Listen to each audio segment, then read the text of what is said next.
Hi friends, ఈరోజు ఈ వీడియోలో తల్లికి వందనం రెండో విడత పథకానికి సంబంధించిన చాలా ముఖ్యమైన అప్డేట్ గురించి మాట్లాడుకుందాం. సో దానికి సంబంధించిన పూర్తి ఇన్ఫర్మేషన్ ఈ వీడియోలో తెలుసుకుందాం. అండ్ వీడియో మిన్నస్తే లైక్ చేసి షేర్ చేసి సబ్స్క్రైబ్ చేసుకోండి ఫ్రెండ్స్. సో ఏమాత్రం లేట్ చేయకుండా వీడియోకి వెళ్ళిపోద్దాం. సో తల్లికి వందనం రెండో విడత 13,000 రూపాయలు మీ ఖాతాల్లోకి సక్రమంగా జమ కావాలంటే ఆధార్ లింక్తో పాటు ఎన్పిసి లింక్ కూడా తప్పనిసరిగా యాక్టివ్గా ఉండాలి. చాలామంది ఆధార్ లింకు ఎన్పిసి లింకు రెండు ఒకటే అనుకుంటారు, కానీ అవి పూర్తిగా వేరువేరు.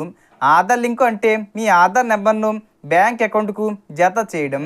ఎన్పిసి లింకు అంటే ప్రభుత్వ డీబీటీ డబ్బులు ఏ బ్యాంక్ అకౌంట్లో పడాలో నిర్ణయించడం.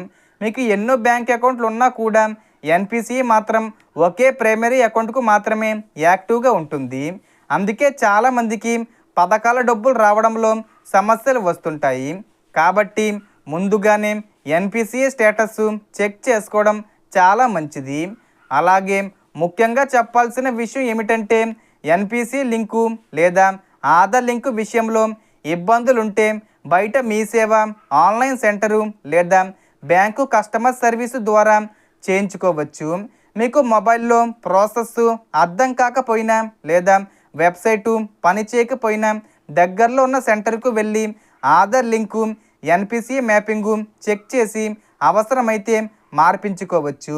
సాధారణంగా Aadhaar card, bank passbook, mobile number తీసుకువెళ్తే సరిపోతుంది.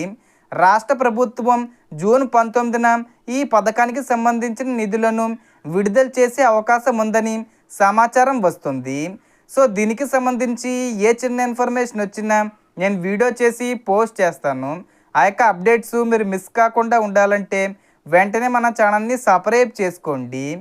సో మొత్తం ఇన్ఫర్మేషన్ ఫ్రెండ్స్, మీకు ఈ వీడియో నచ్చితే లైక్ చేయండి, షేర్ చేయండి అండ్ సబ్స్క్రైబ్ చేసుకోండి.